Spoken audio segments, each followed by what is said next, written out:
Welcome to One-on-One. I'm your host, Lee Adams, and today, what an exciting guest we have for us today. I'm so excited. I've been doing this show for 25 plus years, and this is really one of the first days that we're talking about a subject that I think is very fascinating. Our guest today, our special guest today, is a psychic intuitive, a past life regressionist, an author, a teacher, and a healer. She's written 2 books. Her first book is Life is Just Another Class, One Soul's Journey Through Past Life Regressions. And the other one is Making True Love, Healing Relationship Patterns Through Past Life Regressions. I'd love to welcome, and I'm just so excited to have Karen Kubicko. Karen, welcome. Thanks, Lee. I appreciate you having me here. It's just it's a pleasure to have you here. There's so much to talk about. But I kind of want to get into something that I believe that was on everybody's mind at some point in their life. And that is, what happens when we die? And I don't think a lot of people like to think about that very often, but True. I think sometimes we have to think about that. We do. And to just set this question up, each of us, some of us, many of us have some sort of, I guess, faith background, let's just say. And say, let's say Christians, the afterlife, they think about heaven and hell and the afterlife through Jesus and the rising of Jesus. Like the Muslims, I'll read this. After death, the soul goes to the angel of death to await judgment day, and they will be raised from their grave and judged by Allah. They believe that death is not an enemy, but a reminder to live meaningful lives. They do believe there's a place of reward in the afterlife called Jannah. And Judaism, for people that are watching, in Judaism, they believe in an afterlife, which can take many forms. Some of them believe in reincarnation, and others believe in the world to come. And then you have your Buddhists and your Hindus and your Sikhs, and they believe in reincarnation and rebirth of other lives. And so, we live in the United States. There's 330 million people here. It's probably a majority Christian, and that's what we see around us. And we hear the heaven and the hell and all of this. But, there's billions of people that are Hindus and Buddhists that live on the other side of the world that think completely different. And so today, we want to have a discussion today about your work and your work with past life regression. And I think there's people that probably have no idea what that is. And I want you to explain first how you got to this work. And then we're going to go to what you think or what you believe and your work has taken you to, what happens when we die. But let's start first, Karen, of how your life brought you to this.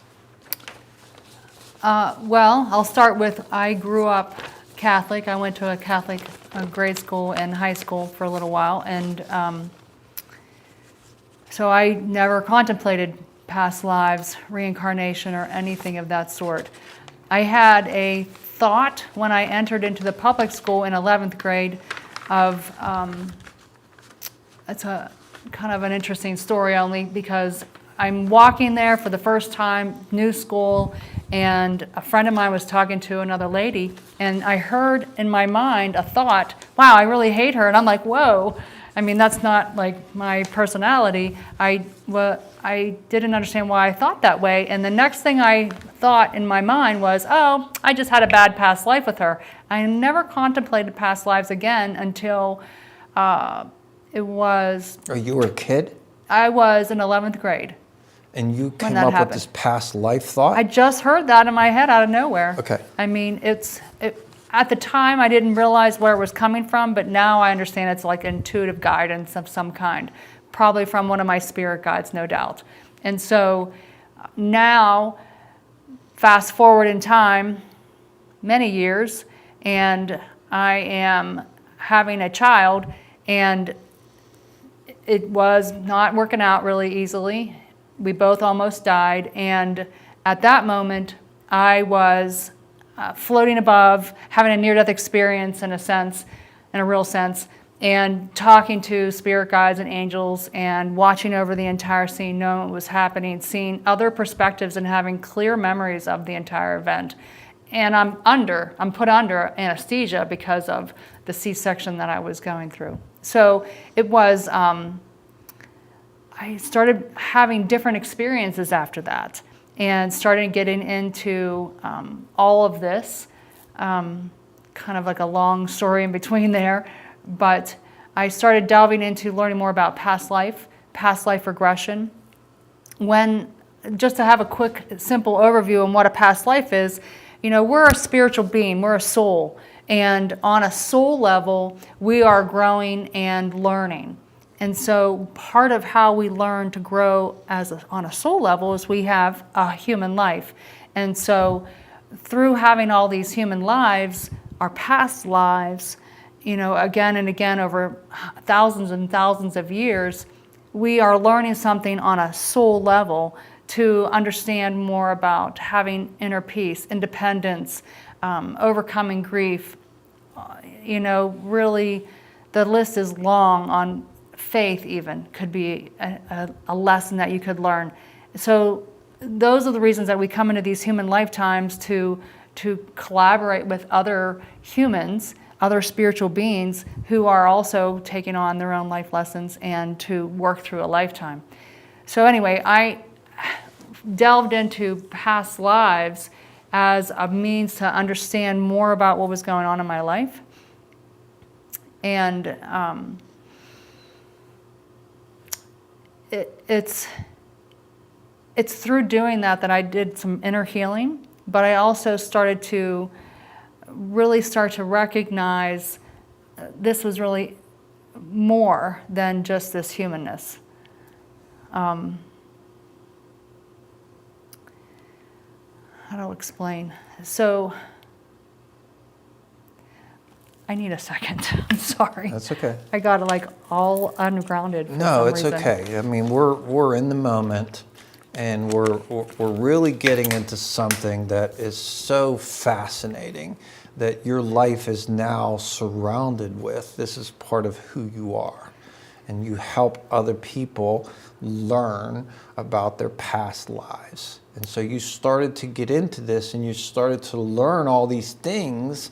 And then all of a sudden, you have some lessons that you've learned about what happens to us when we die. And so many people would love to know, because there's, you know, we have faith in what we're told, but you seem to have a grip on what happens because of all of this work that you've done. So after I started learning more about past life regression, I did some training with Brian Weiss, which is a person that has done a lot of work and a lot of teaching about how to go about doing this. He has several books out on the subject. Very famous guy. Very famous. Brian Weiss in New York State, right? Well, so he teaches in New York State at the Omega Institute. I think he's down to just once a year. He's getting up there in years. I think that he is based out of Florida, actually. That's where he's originally from. Okay. So I assume he's still there. I did study with him up in New York in 2007 to learn more about how to do past life regression work and how to work with other people to help them remember a past life. But in the midst of doing all that, I started by remembering my own lifetimes, and I just wanted to see what all the fuss was about. Are we just randomly thrown into these lifetimes, or are we working through something? Yeah, what's going on here? So we're growing and we're learning. Each time we go through a lifetime and we overcome a challenge and work through something and overcome another thing, we are growing.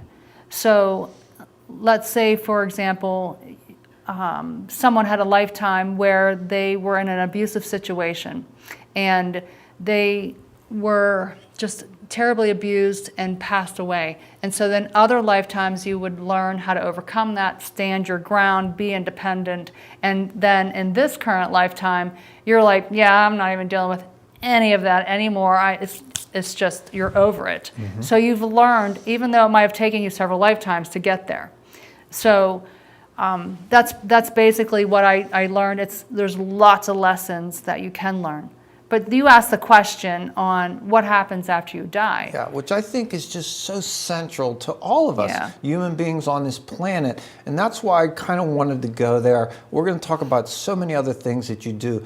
But to me, everybody relates to this, Karen. Everybody. Well, so it's kind of like when you have it. So I'll start with the near-death experience stuff. Okay. I had two of them. One I mentioned with the childbirth situation. The second one was in 2016 during a car wreck. And in both instances, that spirit part of me stepped out of my physical body and was viewing what was going on from above. And so, like, I knew that my humanness was still here, and then it gave me complete clarity that I'm really not this human, I'm this spiritual being. So I'm alive in this human life, and I'm alive as a spiritual being. I'm never really dead. I'm alive and alive. But you were near dead. I was near dead both times. I had a choice, Lee, to choose to come back in my life. You had a choice. I had a choice. Everything is a free will choice. It's a free will choice to choose this lifetime. It's a free will choice to come back into a body if you have had an experience that is traumatic. And why I bring up the near death is because when someone is coming towards the end of their life and maybe going in and out of consciousness, the way that I have been shown this psychically, and it's come to my attention, even when I'm helping someone remember a past lifetime, they're choosing to be energetically, or that spirit part of them, in their humanness, or they're just standing beside the hospital bed or nearby checking out other things when they're unconscious. Does that make sense? Yeah. And I have even, this is, I think, very interesting. I've had a lot of people ask me this question when I'm doing psychic readings, psychic intuitive readings, however people want to refer to them. They worry about what happens when someone passed that was maybe going through some pain and suffering or a traumatic death instance.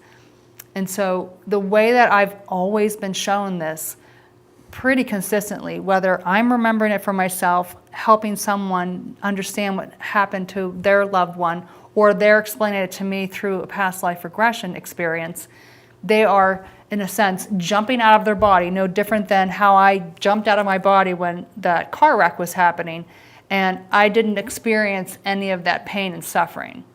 It's no different than when someone's going in and out of consciousness, and they're unconscious, laying in a hospital room, and then they're conscious again. They're stepping in and out of their physical body because they don't want to have to experience that pain on a conscious level, right? And so when you're out of your body, you're like, wow, this is nice. I don't have to feel any of that. So what's really interesting is that when you step out of your body after you pass, when it's your end time, and maybe not having a near death, you are immediately aware of, I am more than just this humanness. You're done with this human body. The way that I have been told about, a way to describe an analogy for going in and out of lifetimes is no different than you go through your life and you buy 5 or 6 different cars. So a car could be a physical body, and you change out these cars and you get different models that have different experiences. Maybe you had a new car, at one point a beater car when you were first delving into owning a car. Maybe you had a race car at some midlife crisis section. You know, you're going through these different cars, no different than you're picking out these different human bodies to have different experiences that you're going through. Does that make sense? Yeah.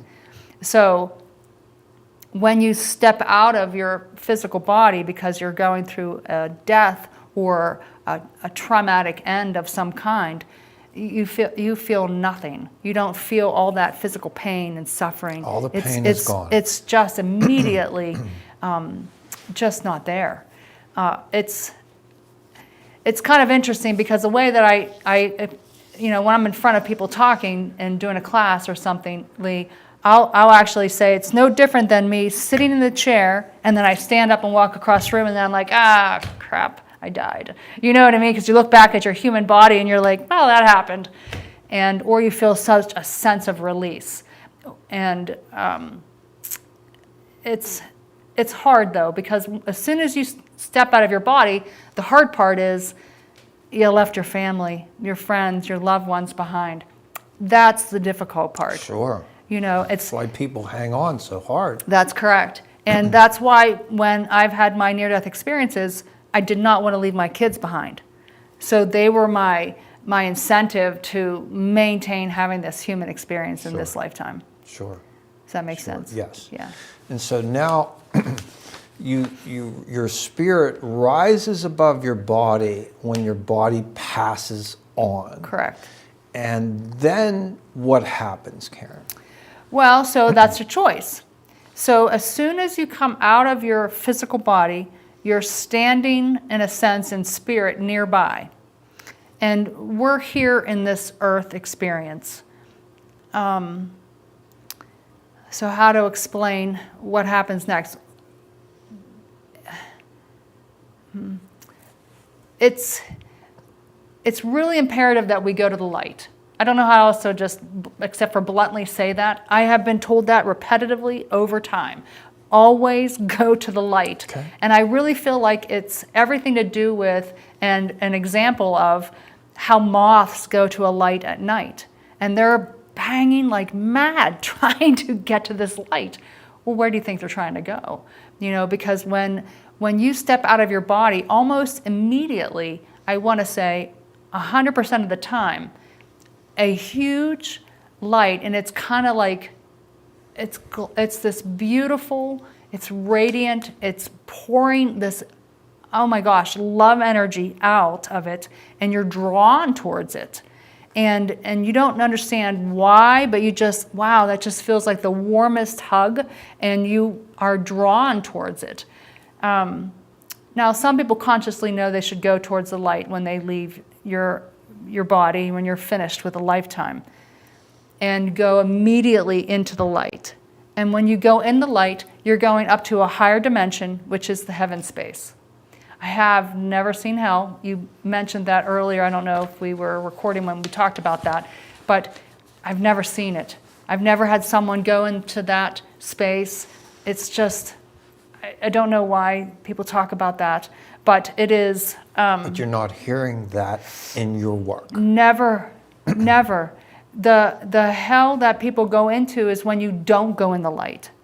Because then you're stuck here in this earth plane, and like if someone has had a ghost encounter per se, sometimes that person is a discarnate being who no longer has a body but has not chosen to go in the light.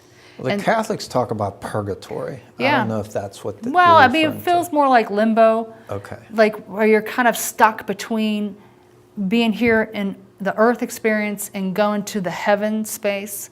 Now, the reasoning for why people take their time to get from the earth experience into the heaven experience by way of going into the light is a whole discussion. Sometimes people don't feel worthy to go in the light. Maybe they feel like they have to repent something. They haven't been good enough. They didn't go to church every Sunday, or some rule that they feel like they have to abide by. but it is more of gathering themselves together and knowing that it's okay for them to go in the light. So now we're go to the light. Well, we have to wait 1 second before we Okay. go in. Okay. Most of the time also, if you don't just come out of your body and go directly into the light, there's that time between there. And you recognize, by the way, as a side note, there's no time at all. But when you step out of your body, almost always there's loved ones there, 100%. Either it's a spirit guide, it's an angel, it's a passed over loved one that has gone before you, and you are interested in knowing what happens next. You are surrounded by people who care about you on a Your very loved deep level. ones. Absolutely. Yeah. And they will talk with you, show you around in a sense, and help you to make sure that you get into the light. I know when I've spoken to my spirit guides through some of the experiences I personally have had, they're like, we don't want you to get lost. We really want you to go in the light, because you have so much, you get so much more understanding of who you are as a spiritual being once you get in that light. Whereas when you step out of your body in that limbo state, if we want to use that word, before you go in the light, you might get stuck in not recognizing that you're even dead, especially if someone's had a very quick traumatic end where they are either shot or Accident. something traumatic that's Yeah. so blunt, forced, yes. you're like slammed out of your body, and Yeah. you might not recognize for a while that you're Yeah. actually dead. Yeah. Just, So, and then there are other instances where people have taken time before they go into the light to visit with loved ones, to check on them. And that's not to say you can't do that once you've gone the what, light. do you mean loved ones that have passed? No, loved ones that are still That here. are still here. Correct. So they like, send signs to them somehow. correct. So I always tell people to set up some kind of hello from the other side with people who've passed, whether it's a loved one or a spirit guide or whomever, someone who's on the other side in the spirit sense, to show them some kind of sign. But when you first step out of your body, you are able to just think about it, and you're someplace else. So if you wanted to go check on a child or a loved one, you think about them and you're there. It's really kind of a nice way to visit, because sometimes people want to say their last goodbyes, and sometimes people who have passed have come to people in dreams. I've talked to people who have woken up in the middle of the night and they feel like their mother is standing right over there by their bed. And they're like, oh my gosh. And then they wake up in the morning and they're like, my mother had passed, and they had seen them at that moment. Or they receive a phone call and the phone rings and no one's there, or all kinds of interesting things have happened. So that passed over person can get in contact with those they've left behind to let them know that they're still here. But like I said, you can set up a special sign of some kind so that they're showing you that. Like, for instance. Well, so I have had lots of, wow, there's so many choices. But most of the time people pick like a bird or a butterfly or dragonfly or something of that nature as their sign of hello, a special cardinal. flower. Yeah, cardinals are big. And it's whatever is meaningful to you. I've had people talk about very specific butterflies be shown to them, and that was just an agreed upon instance. I've had people talk about all kinds of signs. And I've had people talk about where they felt someone brushing their hair or touching their shoulder or touching their cheek, like that last kiss goodbye before they go into the light. So once you step out of your body, however that happens, And then you're saying that you're surrounded by people. you're surrounded, loved people. you're surrounded by people who love you. Which is so comforting. Absolutely. But then you can go back and visit other folks that you are now feeling like, and you're not It's almost like you're not really sure. Once some people are afraid to go in the light because they feel like they're going to leave their family behind, but that's not the case. So people go to visit all those folks. Whether or not their loved ones who are passed or spirit guides or angels are helping them with that, that's entirely up to them. But then once they're feeling complete, it's almost like that unfinished business, you know what I mean, where they're kind of working through all that, saying that last goodbye in some sense. Then they go in the light. Then when you go into the light, the way that they have showed it to me, it would take up this whole room, Lee, and you walk through, it's about 10 feet, it feels like, but it's just energy that's just oozing love. I don't know how to explain that. It's unconditional love, and it's like golden and white and glistening, and it's so bright, but you can still look at it. It's like you're looking through the sun in some kind of sense. And then once you get through that, then you're in a greeting room. And in the greeting room, that's when you can really talk to and speak to and visit with all the people from all lifetimes, most of the time, but the current lifetime for sure. Angels are there, your spirit guides are all there, and they're, for the most part, saying, hey, welcome back. And it's kind of like having a party on the other side kind of thing. Super exciting time for them because they missed you in a real sense. Yeah. And so now you reconvene with some of those. Correct. And then after you do that and we go through all of that. Yeah, you have to say hi to everybody. Yeah. Yeah. They all want to have an interaction. You. Sure, absolutely. Yeah. You can't rush the process. Right. So we get through that process, then what's the next step? Then the next step is it's almost like it's a room that seems to be off to the left, and it is filled with angels that their soul, and I call them the healing ones because they're so tall, Lee, and they are just so patient and kind, and they are helping you heal on a very deep energetic level. Having this human lifetime is hard. And when you're in the heaven space, which is where now you're at this instance, it's like love is everywhere. It's peaceful. It's you have full understanding, like full faculties of all your intuitive abilities, and you are able to just feel all of that.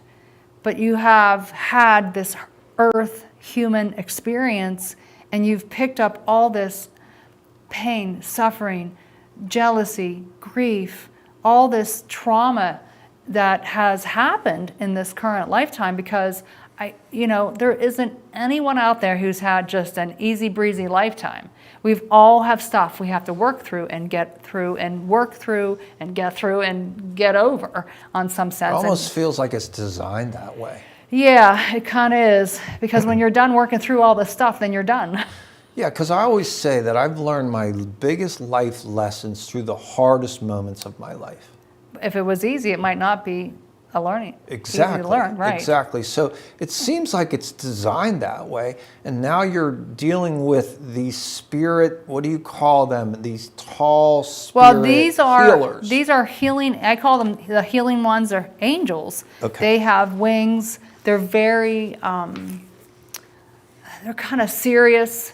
They're illuminated, and their job is to help us to kind of like, if you think of yourself, like if someone has heard of the word aura, that's your energy field, okay? That's around you right this second. And there are some people who can see that, and so, or right. Feel it or whatever. And so if you've collected some traumas, those might be like bruises on your otherwise pristine energy. And another way to describe that would be if you had a glass of water and you had rocks in there, and these angels would pick all the rocks out, take all the bruises off, and kind of cleanse and clear your energy in that way and fill you with that pure unconditional love and light. Mm. And so then you really recognize who you are as a spiritual being, and that inner light within you, you shine so bright. I mean, it comes from within, like, your heart area, and you just are illuminated. And at that moment, then you walk into the heaven space. And once you've gone through that whole process, there's no near death anymore.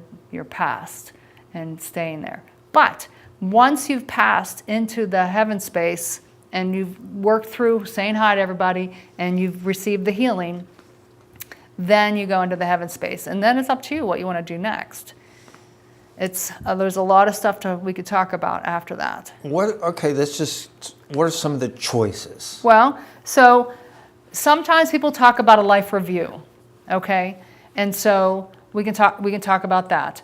Your spirit guide will work with you. We have specific spirit guides that are our main spirit guides, and we have specific spirit guides that are like council members that help us understand, okay, in this lifetime you chose to work on the lesson of faith, and you did a great job. What would you like to work on next? And so they talk to you about those kinds of things. But when it comes to the life review that a lot of people mention and talk about, then you go to a place that sometimes people refer to as the Akashic Records. It's a record of it's like a hall, a library, that's filled with, and they showed it to me in a representative type of way, where it was this infinite, immense library with rows and rows and rows of books on your experience, my experience, anyone's experience that's watching. And you go there with one of your spirit guides. It's a beautiful building, and you open up your book, and it's kind of like energy that shows you, well, if I'd have made this choice, then this would have happened in my lifetime. If I would have made this choice, then this would have happened. And then, by the way, it kind of turns around, and you understand how you affected that person and how you affected this person because of your choices also. And so you get a full understanding of everything that's occurred in this current lifetime that you just left, and a really deep understanding of what you could have done differently. No one's judging you. No one. Not one person is judging you. You are judging yourself the most throughout the entire experience. So many religions talk about Judgment Day. I know. Well, you're judging yourself. Because, yeah, you could have tried that a little differently. Do you want to try that again? It's okay, you can try that again. It's more of that kind of way. We come here into this earth experience because it is a free will choice. We are free will choosing to be with this person, to work at that job, to go down this road. Do you think we choose our parents? We do choose our parents, for sure. And a certain life. Correct. That we want to live and learn from. Correct. Because we need to learn certain lessons to grow. Absolutely. And so we keep coming back and coming back. But we're back to the review. You say we have the review, now we have the Akashic Records. And then what after that? Well, it's up to you if you want to choose to have another lifetime. So it's your choice. It is your choice. And you can go right away, or you could wait. You could do whatever you want to. Do what you want. You could choose to learn how to be a spirit guide. And it's kind of like you're mothering over other spiritual beings that chose to have a human life because you understand and you get what they're going through. And so you are choosing to then watch over them and kind of give them inspirational guidance. Man, don't go down that alleyway. You know what I mean? Maybe choose this subject in school, or whatever. You know what I mean? They can intuitively kind of provide you that message to kind of give you some guidance, but they can't make anything change in your life unless it's a dying moment and you have you don't want to pass, like in a near-death experience example. So basically, we're spiritual beings having a human experience. Correct. And then we rise above this life when it ends, and we meet with our loved ones and in our group of people that we're involved with. We then go up and meet the angels and the reviews and the Akashic records. And now you're saying that we have a choice to come back in a human body or in other ways, like a spirit guide. Correct. But with your work, it seems to me like what I've read about you and about your own self, but also working with others, is that many of the people that you work with and yourself have had multiple lives that you've lived. Correct. Multiple past lives. Correct. And those are there to learn lessons. Correct. And so like when people are going towards the end of their life, or even if they're young and they have a very serious illness and they're hanging on with dear life, they don't want to go. They don't want to go because we have so much more here to live. And we hold on so tight, many of us. What you're saying is it's not all that terrible where we're going. No. I mean, it's peaceful. People feel at peace when that happens. When I'm helping somebody remember a past life, probably 80% of the time, people don't even go through the death scene. All of a sudden, they're remembering parts of their past life, and then the next thing, I say, okay, move forward in time, the next important event, and they're like, I don't see anything now, I just see darkness. Or they go into another past lifetime, because they don't need to go through that death scene experience, whether it is too traumatic at that moment for them, or it's just inconsequential in a sense. You know, in our discussions and leading up to the show, to the interview here, you said something that really stuck with me. And I think that a lot of people can relate to this. And the term you used was exit points. And, you know, myself, I've had some health challenges in my life, and I've had some car accidents that have been potential exit points. Right. And so I want you to talk about exit points and what they mean to us, because I've got to think that people watching this, some would say, I don't know if I really had an exit point. Well, I know I've definitely had multiple exit points, and I joke about it like I'm like the cat with 9 lives. But you speak about exit points, and I want you to speak about it right here. So that's a great question, Lee. So it is, you know, we'll go back to that heaven space. And you asked, what can you do after you go into the heaven space? Well, you can go to the Akashic records and check your information out and kind of review what you did in that lifetime. But if you choose to have another life, then you work with your council member spirit guides. They're counseling you. Are you sure you want to have another lifetime? And they give you some ideas and they kind of show it to you multiple lifetimes at the same time, which is weird for us to think about at this moment. It's like you're watching 3 or 4 TV screens and you can comprehend everything that's happening all at once. And you're like, yeah, I think this lifetime here would work out for the lessons I want to learn. Maybe I want to learn how to trust, okay? Because in other lifetimes, maybe you didn't learn that, or you didn't learn how to trust yourself with being confident or something like that. So in this lifetime, yeah, I think I want to pick that lifetime, and you kind of get a preview of what might happen next.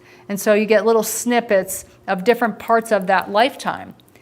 And so along with working with your council member spirit guide, they're helping you, okay, so you're working on 5 or 6 things. If you get to this certain point where you've learned 3 things at this moment, you want to continue having life? Yes. And so then you jump over that car wreck and you come back into your human body and you're still here because you learned those 3 things and you don't have to exit this life. So you're saying that once you learn the lessons that you were planning on coming here to learn, correct, then exit points you can present themselves. Correct. you can either choose to go, or if you picked out 3 additional things once you got to that point, then you can start working on those and then work until your next exit point. And so you can either choose to stay, learn some more, or choose to go. So like for me, like I knew that first exit point, which was when I had a near death when I was working on trying to have a baby, and now they're healthy and all that, doing well. But it is, I could have chosen to leave at that point, but I chose to stay because the next thing I got into is all this. Yes. And so it started delving into past life regression work and all that type of thing. And then when I reached to the exit point of when I had the car wreck years later, then I started doing readings and really getting to see the other side in a very different way and really working with angels a whole lot more. I mean, I just took like a next step, that type of thing. It's like almost like if you're relating it to like a video game, you're leveling up in this current lifetime. Each time you kind of reach an exit point, most people notice that they've changed in some dramatic way. So I'm just going to relate a little personal part of this. So when I was in my early 40s, I had a health challenge, a liver disease that was incurable. And, obviously it just was killing me because I had little kids. Sure. And when I was a kid, my father was a Pittsburgh policeman who worked the Martin Luther King riots in 1968 in the Hill District. And it was just a terrible, terrible thing for him to go through because it was like warfare in the streets. And so that stress, 2 years later, ended his life. I mean, that was part of it. And so he left 4 young kids. I was the oldest of 4, 13 years old, and a 37-year-old widow, my mother. And it was really, really hard for us to get through life because he was such a big, strong figure and a leader of our family. And so it was such a hard time for us kids to come up with one parent. And so now I find myself I'm working, married, working, come down with this disease, and I have 2 little kids. And the doctor tells me what I have and that there's no cure for this disease. And the first thing that went through my mind was, I'm going to have to do what my father did. He never got to see us graduate from high school. I'm not going to see my kids graduate from high school. So I was distraught, as you can imagine. Sure. And actually, that's what prompted me to really look into all these religions. And I found Brian Weiss of Many Lives, Many Masters about this reincarnation stuff. And I'm like, I don't hear this in the Catholic Church. Right. So I guess I remember that I was fighting so hard to stay alive because I did not want my kids to experience what I experienced because it was such hardship. Sure. And so I fought so hard, and fortunately, medical technology allows you that if you have certain organs that are going bad, now we're able to replace some of those organs. And I was able for that to happen to me. But I remember how hard I was fighting. And I think with what you're saying is that we have these exit points, these possible exit points. So that was certainly a possible exit point for me. For sure. And so I just didn't want to leave. I didn't want to leave these kids. Well, it's a conscious decision sometimes. Yes. Right? I mean, it's that determination that gets you through those hard times. Yes. And you overcame it, and now we're having this conversation. Now we're here. Right. Now we're here, and we're just trying to bring this to people that, I mean, we all grapple with where are we going to go after we die. Right. Even people with great faith. I mean, I have to believe that there's got to be some, I'm not so sure, but like we're filled with the faith. Yeah. They're telling me we're going to heaven if we're a good Christian. Right. And so we get filled with all that, and it's all good. But the thing is, You're saying that with the work that you've done, you're seeing a whole different ball game than what we hear from the pulpit in the churches. Well, we're coming back again and again. But I mean, to your point though, and I want to just to make sure that the people who are listening here understand this. Once you go into the light, into the heaven space, that doesn't mean that your loved one can't come back and visit you. On a psychic, I mean, I see things psychically. And so from my understanding and how they've shown it to me, someone who has just passed, that has not gone the light, looks more human, has more of their human personality intact in a sense. And they're more dense to the floor. They're more like, they look more human. I don't know how to explain that. But once you've gone into the light, you've been cleansed and cleared of all that heaviness, of all this human trauma, and come back and visit. Like when I speak with someone who's passed, like that has passed and gone through the light, and they can come back and visit and talk with me. As soon as you think about someone on the other side, as soon as you talk about someone on the other side, they are instantly near you without any effort. They're not sitting at the grave site waiting for someone to come visit. They can be walking down the hallway with you or anywhere nearby. It's no effort for them, but when I see someone who has gone through the light, they are illuminated. They're brighter. They have higher knowledge and can talk about specific instances when you have contemplated them, thought about them, and they're next to you. Like I have many examples of that, but the funny one that recently happened is a woman and I were talking. We were talking to her passed over mother, and she was. I didn't know any of this, but the mother was telling me she's not adding enough spices.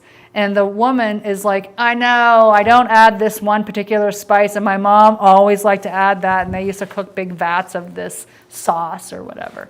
So she was watching her not add this spice and going like, because like, you can't be full Italian if you're not adding all this extra spices. But so it was a funny thing. But she's always watching over her, for example. So it's no effort for your loved ones to be there for you at any time. And it's basically, what you're saying is it's just thinking of them. And just right. sending your thoughts to them. Correct. And okay. what you're describing, though, is when you're sending a thought to someone, that's telepathy or ESP. Yeah. And so you are on purpose sending like a signal to them, just like you're dialing your phone and calling them up. You're thinking about them. And they're there next to you. Yeah. Hey, what's going on? How can I help? Yeah. So I want to do that right now because I just think it's so topical. Sure. And I think that everybody can relate to this. So my father, who died at 42 years old. So when you brought him up, he's standing right here. Well, so Edward Maurice Ace Adams died April 14th, 1971 at the age of 42. And all these Pittsburgh policemen were at the funeral. It was a sea of blue. And I was devastated as a 13-year-old boy. Yeah. And your dad is saying it was a big to-do.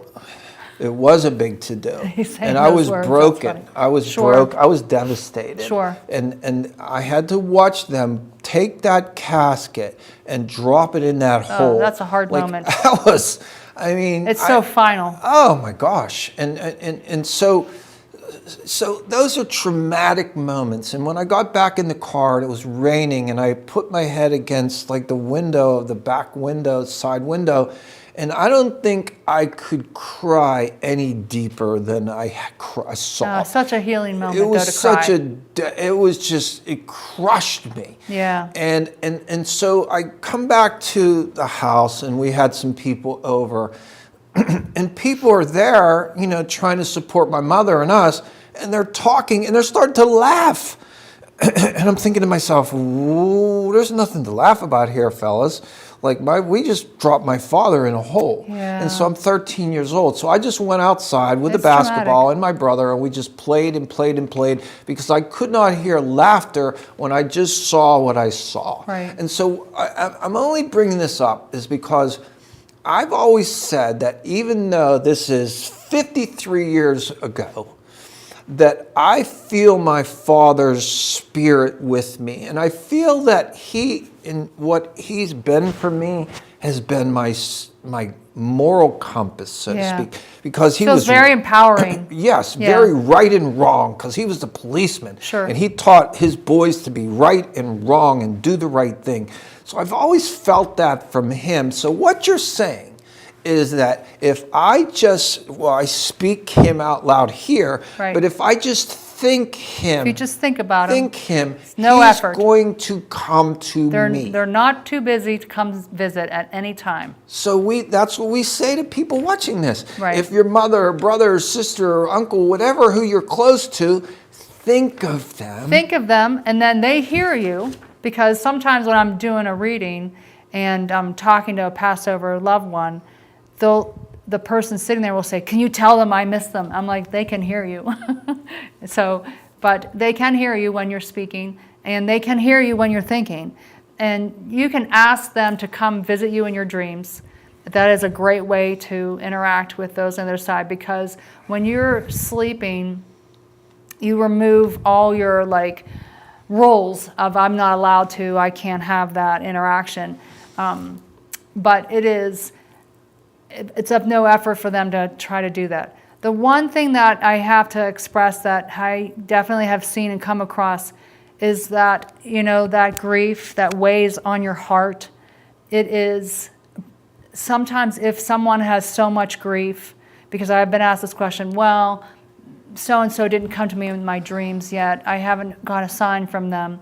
But if you have so much grief weighing down on your heart, your passed over folks are going to be like, oh, I don't want to bring all that up. They don't want to upset you. So they're waiting for you to work through that grief. And a big way to do that is to think of fond, loving memories of that past person. And that helps to heal your heart and to heal that grief. That brings up some even more fascinating to me. So people get married, and some people have these wonderful marriages, God bless them. And so their spouse passes, and they are overcome with massive grief, as you Sure. can imagine. No. The most intimate relationship you can have in your whole life, and you lose your partner. It's hard. It's so hard. And so they are overcome with all of this grief.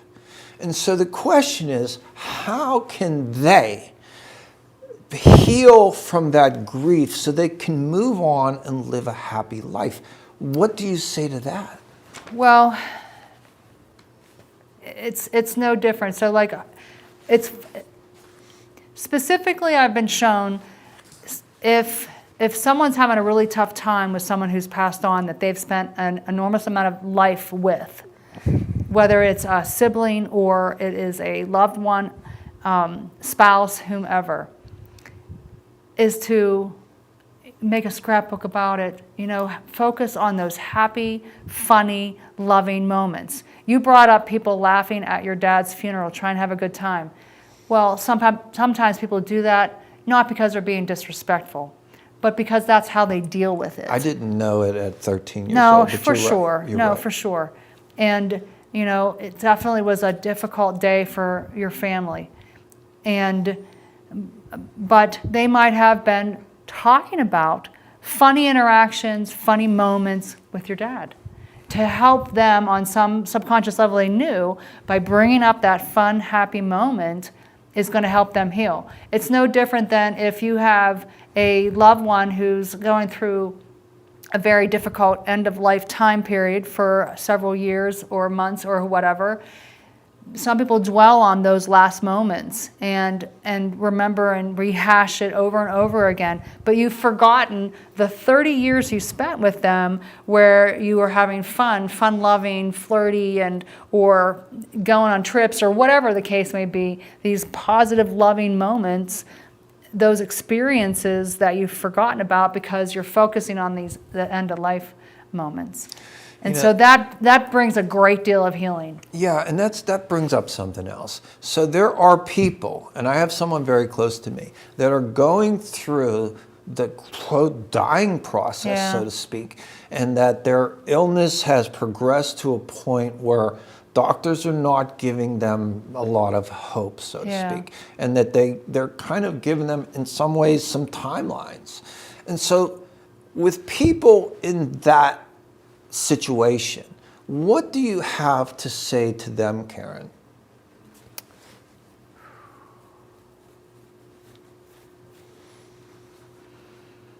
So for someone that is nearing the end, to be open to the safety and security is the words that I'm hearing, actually, to that their loved ones, their spirit guides and their angels have been around them this entire process. They're not alone. And if they pay attention, I'll bet no doubt that they have been receiving extra guidance and extra inspiration that there's more than just this human life. I have a friend of mine, I'll give an example. When she was going through a really bad time, she woke up and swore she saw angels just hovering over top of her, trying to make her feel better, and it is part of helping you to know that it's safe and it's okay, and there are folks there for you on the other side. So I have lots of examples. Wow. So like I have other examples where people felt like they were hallucinating in a sense, where they saw passed over loved ones peeking in the window saying, hey, it's okay to go. And just lots of dreams about it's okay. Maybe they've had a premonition of being able to see all the angels and their spirit guides and pastor people just standing there waiting for them, and being shown that information ahead of time to help. It's almost like preparing you for and helping you feel safe till you get to that point, that type of thing. So it's just so fascinating, and we all, we live long enough. We have people that we see pass on us, and It's hard. we appreciate how hard that is and For how sure. heartbreaking it is. Absolutely. Because when you're loving somebody in this life, whether it be brother, mother, sister, or father, when we think of death, we think like that's it. Yeah. Like there's no more conversations. I know. Like it's quiet. It goes dead. And so what you're saying today, though, Karen, is that is simply not the case. No, you can continue that I totally and strongly recommend having your Passover people show a sign of some kind that's very specific, that's meaningful to you for that person, so that they can show it to you. It could be a sound, it could be a number, it could be a flower, a bug, a butterfly, the cardinal we talked about in the beginning. I mean, it could be anything. And when you see that, all you have to do is confirm that now that's from this particular person. And you know that they're around without a doubt because you've seen that sign.